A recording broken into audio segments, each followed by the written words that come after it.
Welcome back to a new episode of the Shoegazing Podcast.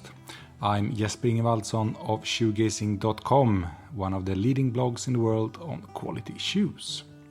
Do visit the site for much more on classic shoes. In this episode we are meeting a proper shoe collector, André Simha from Geneva, Switzerland. Known to many as Andrel42 on Instagram, where he shows off his seriously impressive shoe collection, with around 300 pairs of welted shoes from literally all over the world. For over 4 decades he's had a big interest in classic shoes and owns everything from the most famous brands down to very obscure new makers that very few have heard of. We talk about what it is that drives him to continue to buy new shoes, discuss practical things like storage and shoe care, gets his experience of various shoemaking countries and brands, and much more. So enjoy the listen.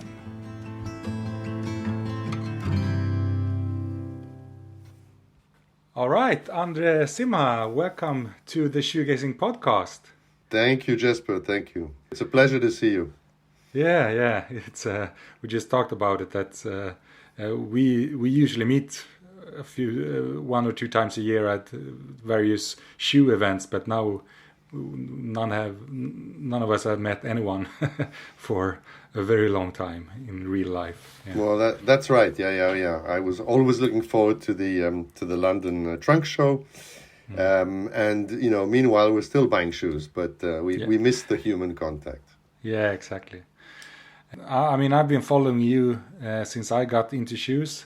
And I've always been amazed of how you constantly add stuff to your collection. And I also admire that you buy sort of everything from rather cheap Goodyear welted shoes up to really premium handmade stuff. But yeah, we're gonna talk a bit more about that later, of course. But I thought we'd start about sort of your background and how you got interested in quality shoes. How did it all start? Yeah, well, it's an old story. I'm a musician, and of course I was a bit more of a musician in my 20s, and we had to find the right sneakers or the right boots, to look cool, long hair, and those were the days, and that was all very, very nice, but I would say in the mid 80s when I stopped trying to become a rock star, and I also stopped my software company, which was a bit difficult.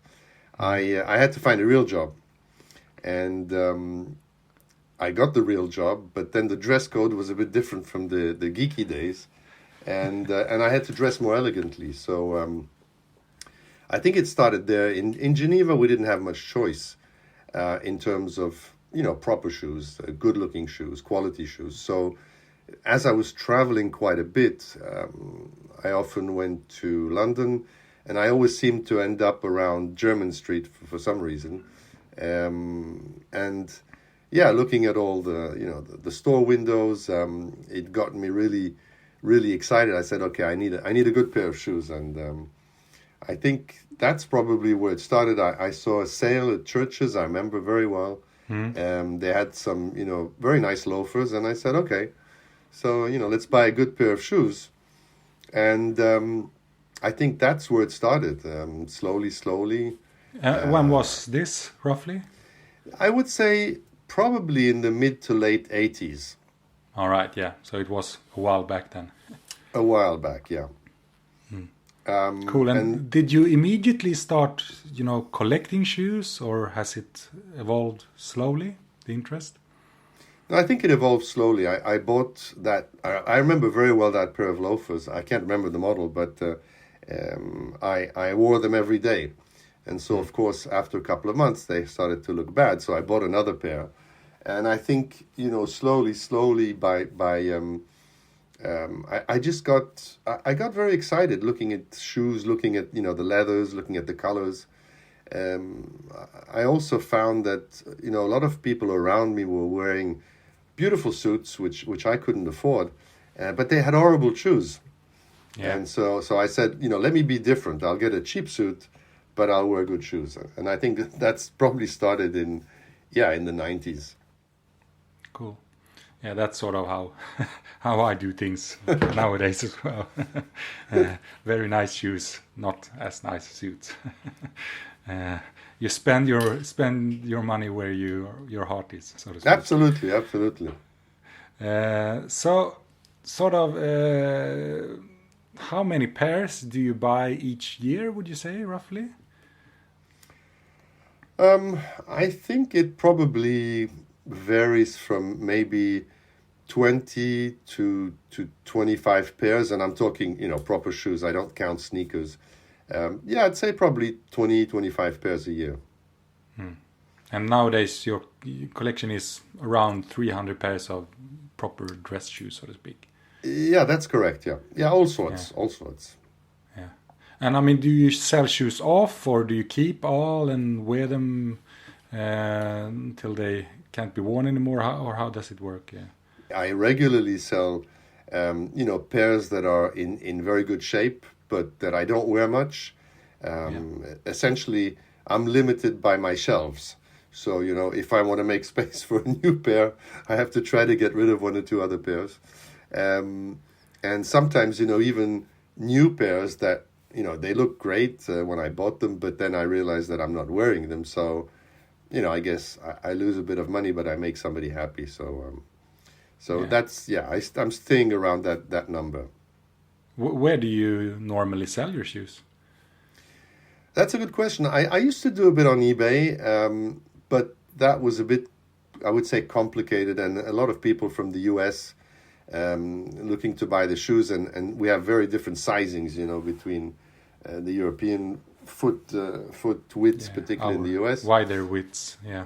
Yeah, exactly. And then I started putting them on the website created by Gaurav and Justin.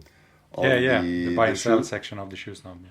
Yes, exactly. Yeah, and that's actually been much more fun, and I've had people from all over the world. So that's what I do now.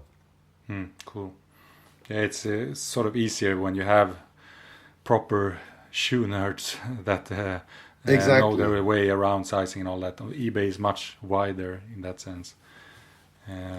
Even at work sometimes, some colleagues at work, and we happen to be the same size, so that's worked nicely. I also give them sometimes. Cool. You obviously don't really need more pairs. So what is it that drives you to buy new shoes? Yeah, it's true. I don't need more pairs. But I think, it's about two or three things. First of all, it's maybe wanting a particular design. When you roam the internet today, you see so many beautiful pictures, of course, thanks to, cameras and better phones. So you don't always get what you see, but it's maybe wanting a particular design or a kind of leather or a texture that I don't have, or a shape, a last shape, which really, catches my eye. It's also about, perhaps trying out a new shoemaker. And there are quite a few, or sometimes wanting to help out a newcomer, a new shoemaker. So it's a little like, when you travel a lot, like I do, you're always looking for the bag that has that little detail that you don't have on the previous one, that little pocket that was missing, or the little hook. And so I think, that's what I get attracted to, color and texture a lot, I must say. Yeah. And I mean, most who are interested in this topic, they get a real kick when getting a new pair of shoes, perhaps from some brand that they dreamed of getting a pair from and stuff like that. I mean, how is it for you? Do you still get that kick when you unbox a new pair? Yeah, that's a funny question.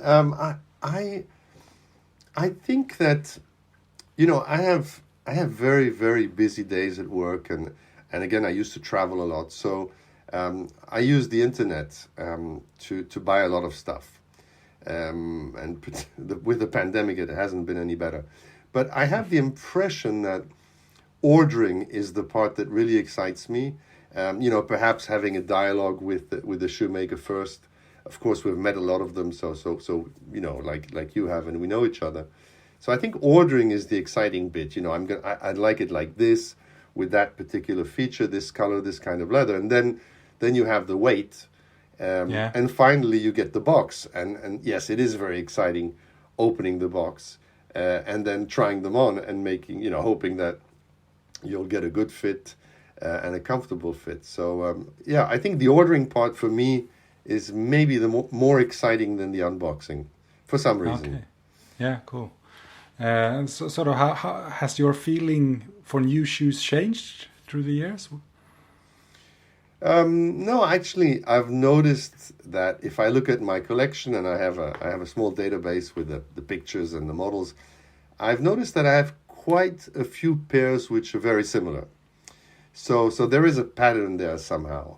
And there's my attraction to burgundy shoes or navy shoes. I love navy shoes. Often it's just that little difference in the leather, the texture, the last shape, and you can't be comfortable in all shoes, right? So, maybe I tend to focus on a particular shoemaker and see what he's come up with, or she. Do you have sort of pretty normal feet? Because you seem to be able to find your fit rather easily, right?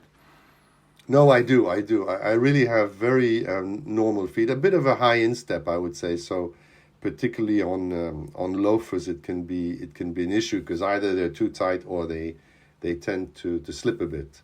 But I'm pretty easy. Yeah.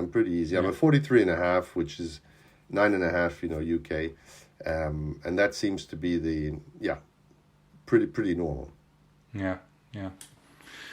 It's cool. I mean, what I think many wonders about when one talk about shoe collectors, that I would call you, is a bunch of practical questions.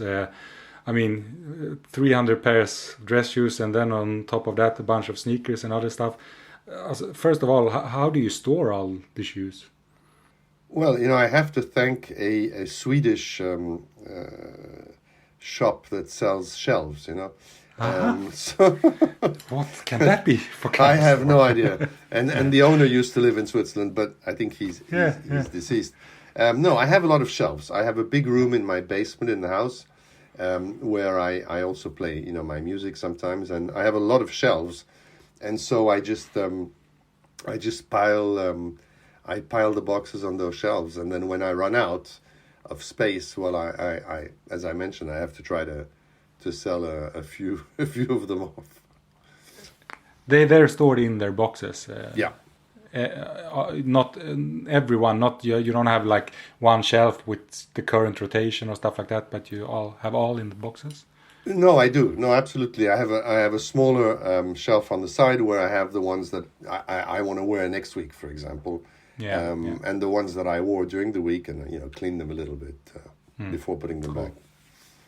I mean, one have to ask, I guess, do you have a very understanding family, or do you live by yourself? No, I guess in the beginning it was a bit difficult, and my wife and daughter were looking at me strangely. But then I found the trick, and the trick is that when I get a new pair, I show it to them, and I say, look, this was made by so and so, and this is this kind of leather, and what do you think? And so I realized that sometimes they actually react very well. And sometimes they say, well, we don't like that pair. And that's my only bad habit. Ha. Yeah, exactly. And it's a pretty decent bad habit. It is, I think. It is, yeah. I always say to them, it could be worse.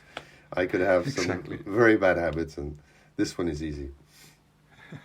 So how does it work when you decide which pair to wear in the morning?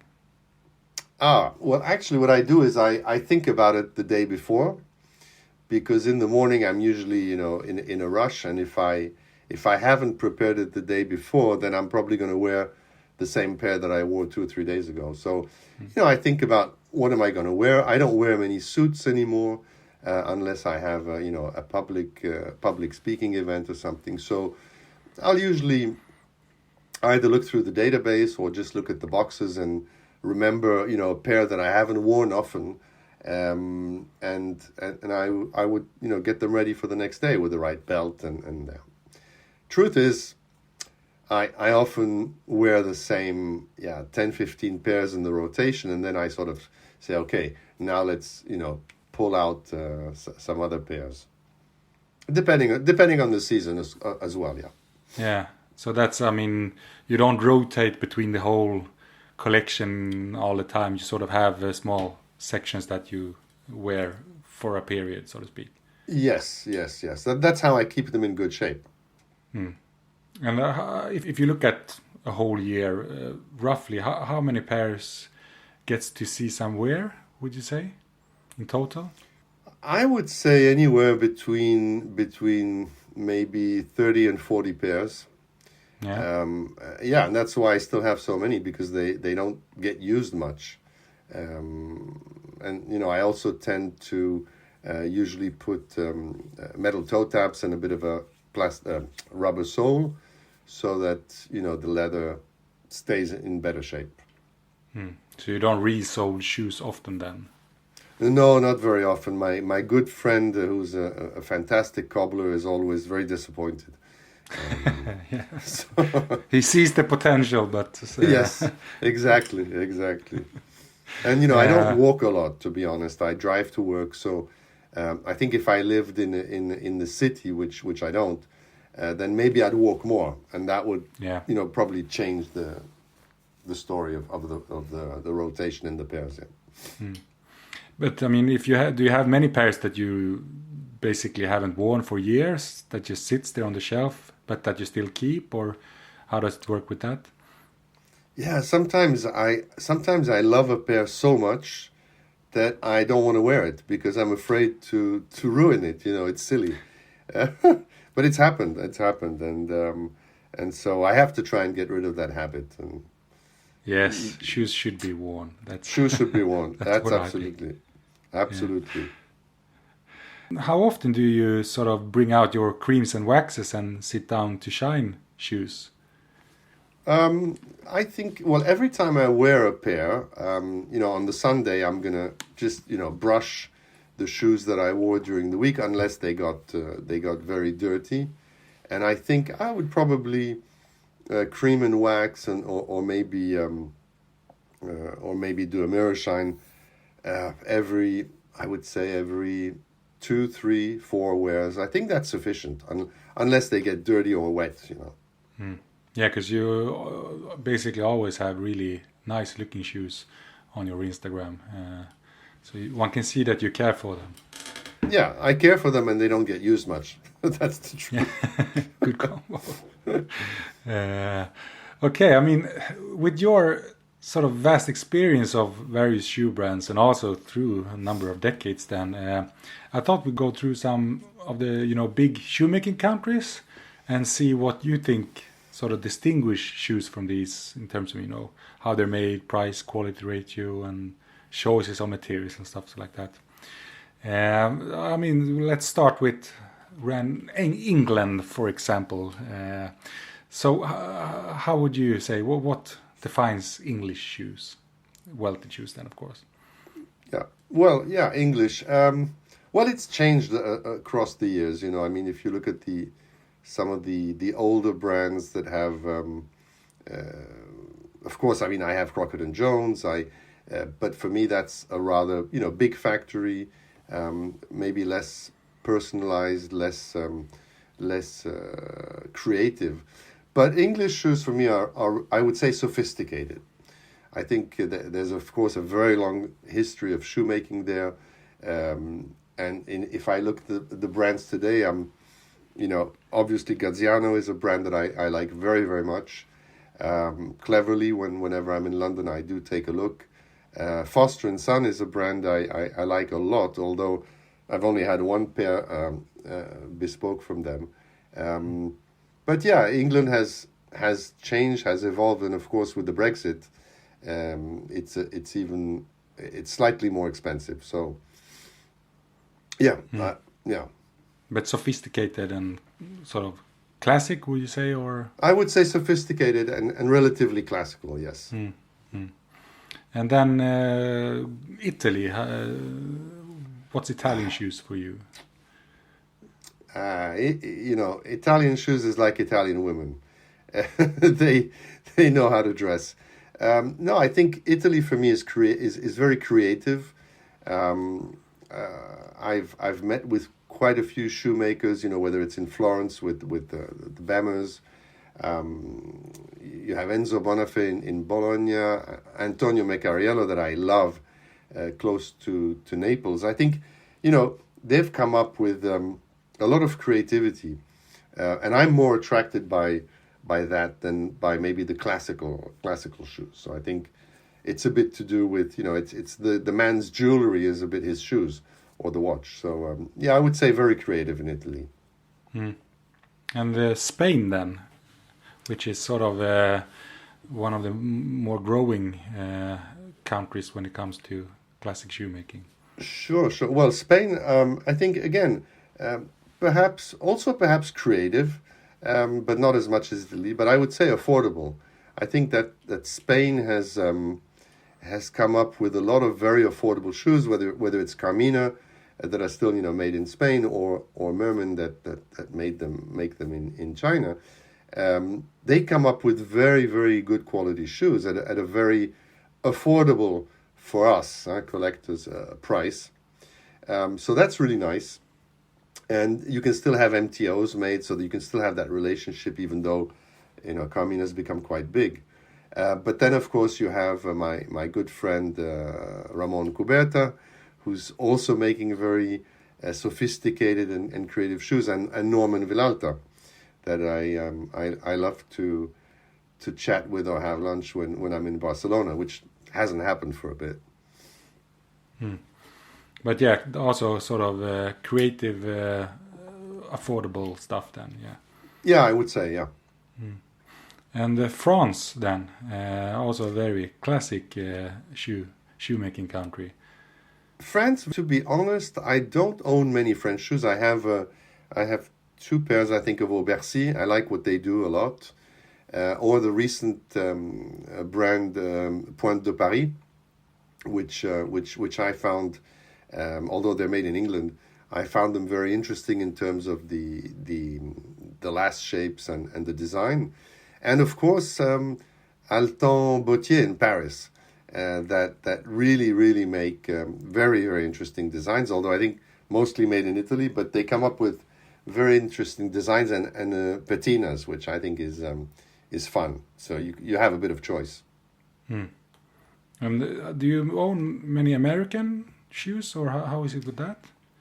I used to be a real fan of Shell Cordovan, so I was looking at Alden and Alan Edmonds, but in the end I found them they're a bit too chunky for me, and again pretty classical, I would say. So not often anymore, no. And I know that you own quite a few Hungarian shoes. How would you define Hungary as a shoemaking country? Oh yeah, I know, absolutely, and that's my hashtag Geneva Vas Museum. I like Vas. I like Vas a lot, and it's probably my only real Hungarian experience, also because I've met them in the workshop. It's a family workshop. They're really fully handmade shoes. They're affordable, and they're just nice people. So I do have a lot of MTOs from Vas. They were always able to make something, slightly different, mixing the leathers and the colors. So yeah, I do enjoy them a lot. And are there any other countries that you own many shoes from, apart from the one we talked about? Yeah, probably Japan. Of course. Yeah, I love Japan. I love going to Japan. I admire people like Hiro Yanagimashi, if I'm pronouncing it right. Yes, you do. He's a super interesting chap. We've met quite a few times. Yohei Fukuda, of course, as well.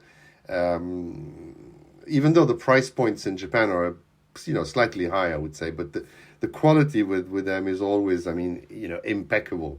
And Masaru Okuyama, based in Hong Kong, but makes shoes in Japan. Very interesting chap as well. I have a couple of pairs from him. Yeah. Cool. All right. Yeah, you you know your way around the shoe world, so to speak. I try. So if you had to pick one favorite brand out of all the ones you bought shoes from, which would that be then? Wow, that's a really tough question. I don't want to disappoint anyone. Oh, you only have to please one. Yeah, please one. Very honestly, I would probably say Antonio Meccarello. Yeah. I mean, I really like the guy. I've known him for probably 10 years. I've always loved his work because he was very creative, very, how should I say? It's not creative. The word I'm looking for is adventurous. Very adventurous. He really excels in the manufacturing, down to the details, and he's a fun guy to chat with. So I guess it would be Antonio, and all the others. Please excuse me if you listen to this podcast. It's fine. Yeah, I mean, it's sort of a shame for you then that Antonio has become quite big in recent years and is very, very busy. He's very busy indeed. But he still takes time to chat when we want to chat. He's always around. So I think that's with his growing family, and I think it's fun. Yeah, cool. I mean, I'm not sure if I'm correct here, but you mostly own ready-to-wear and made-to-order pairs. Or how many bespoke pairs do you have? Well, like we mentioned before, I have an easy foot. So for me, let's say bespoke shoes are probably either because you want something, completely different, or because you have a difficult foot, which is not my case. So I think, there's so much creativity out there from the existing brands that I haven't really had the need to have a pair made specifically for me. Although I do have, I have a pair of bespoke Foster & Son, and I have a pair of bespoke shoes from a young friend of mine who studied shoemaking and who made me a pair for one of his exams. But I prefer the MTO side, where I can, take the basics and add some customization, change the materials, put a few little add-ons. So I haven't had the need for bespoke. And to be honest, it's also pretty expensive because it's a lot of work. Yeah, of course. But what I'm thinking is that since you sort of appreciate the ordering process and all that so much, one would think that you'd be also attracted to bespoke to a higher degree, since there you really have that interaction and all that with the shoemaker. It's true. It's true. No, I do agree with you. I think. But so far, I would say I've still had that contact with the shoemaker, and I've been able to, add the little things that I really appreciate more than on the basic models. I mean, MTO, there's so many things you can do today, even though you stay on the same last. But some of the shoemakers will still make, small modifications to the lasts for me. Yeah, cool. And I mean, for you, being, as you say, ordering a lot of things from inspiration of others, that you see, the internet and this whole new era that we live in today, it must have changed things dramatically for you, both in terms of accessibility and inspiration-wise, so to speak. Well, I think what it's mostly changed is my spending pattern, because it was more difficult to go to London or, Florence and find a pair than just opening up your browser and, typing new shoes. And so, but at the same time, I think it's allowed me to discover a lot of, lesser known. I forgot to mention Wayman Bespoke. I do have a pair in Frankfurt. I do have a pair from him, which is really, really cool, where we designed the last together. But yeah, I think the internet, it's a window, it's a window on the world. And most probably, if there wasn't the internet, I would always be buying, one or two brands and missing up on the rest. Yeah. So it's sort of when you have a tendency to really like shoes and collect them, so to speak, this has been proper provider, so to speak. Absolutely. Oh yeah, it's in my face all the time, so no choice, no option. And I mean, if you look at it in general, the sort of classic shoe world, from a big perspective, how would you say things have changed since late 80s when you started getting to things and going through the 90s and the decades up until today? Difficult question, I know, but would be interesting to hear your view. It's a difficult question, but I think what's changed is probably I think there's a bigger gap between what I call cheap shoes. Don't get me wrong, but big factories making relatively cheap shoes in India, for example, and other countries, and there's sort of a gap that's been created. I think the fact that you can now find a lot of these really interesting shoemakers, like we mentioned in Spain, for example, very affordable, or in Hungary, I think that's changed a little bit the world. And unless you're a banker and you have to wear black shoes, this is what I hear all the time, and I keep telling them you can wear blue, and you won't get fired. But I think it's created opportunities for smaller brands to be to spread the word, particularly with the internet. But I think what's changed is that it's the opportunity, it's the ability of really getting something that you want in the color you wanted, in the leather you wanted, versus before, where we were either buying black shoes or brown shoes. And today you can get yellow shoes if you want yellow shoes, or green shoes. So I think that has changed. Now, has that changed the pattern of what your average person wears? I don't know. I have a fun time, when I'm going through an airport sometimes, or sitting in an airport, I look at people's shoes, and I'm still pretty much shocked between the dress part and the shoe part. But I think what's changed is that you have more choice, and different price points. Yeah, because I usually say that sort of today we live in a golden age for those interested in quality shoes, because there's so much to choose from and it's so accessible. And also the way I see it and the way I hear it from many is that you sort of get really good value for your money nowadays. Would you agree with that? Oh, absolutely. I mean, we didn't mention China, for example, as another country. I forgot to mention it, but we're seeing beautiful shoes coming out of China at very reasonable. You and me, when we say reasonable, it's maybe not the same as everybody thinks, but we're seeing a lot of good work coming out of China and out of India. I've seen some beautiful work coming out of India. Yeah, we have many. I mean, Laos and Vietnam also absolutely good shoes. The Indonesian bootmaker scene is incredible, and that the sort of cheap Asian stuff is going away. I would say. Yes, I agree with you. I agree with you. And the cost of labor is different. The cost of materials is probably still the same. Leathers are not produced everywhere, quality leather, but I think it's a good time. Yeah, it is. And do you have any sort of brand that you don't own shoes from yet that you really still dream of getting a pair from? I think probably the only brand that, one of the brands that I don't have and that I would love to have a pair is from Berluti. Yeah. I really, really like some of the things they do. I particularly like the engravings they do, but I don't have one, and unfortunately I know the bespoke section very well. But that'll be for another time.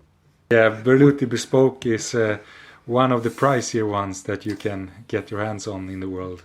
And then I probably wouldn't wear them. I would be afraid to damage them. Exactly. So we have to wait for the next big trunk shows and see what's out there. Yeah, because you still really like discovering new brands. I can see from when I look at your Instagram, you're constantly finding new stuff and very early on new brands and stuff like that. Well, I think it's got to do also with my character. I like to meet people, so if I see a new brand, I try to have a chat, and if I see they're happy to chat, well, maybe we do something together, and I find that doesn't always work, but yeah, I do think also as collectors, we have to support shoemakers and probably more the new ones, than the more established companies. Yeah, I think it's really good thing that you see it that way. All right, André Simha, one of the really great shoe collectors out there. Thank you very much for being part of the Shoegazing podcast. Thank you so much, Jesper. It's an honor. I know we know each other, but it's an honor to be featured in your podcast. Thank you so much. Yeah, cheers.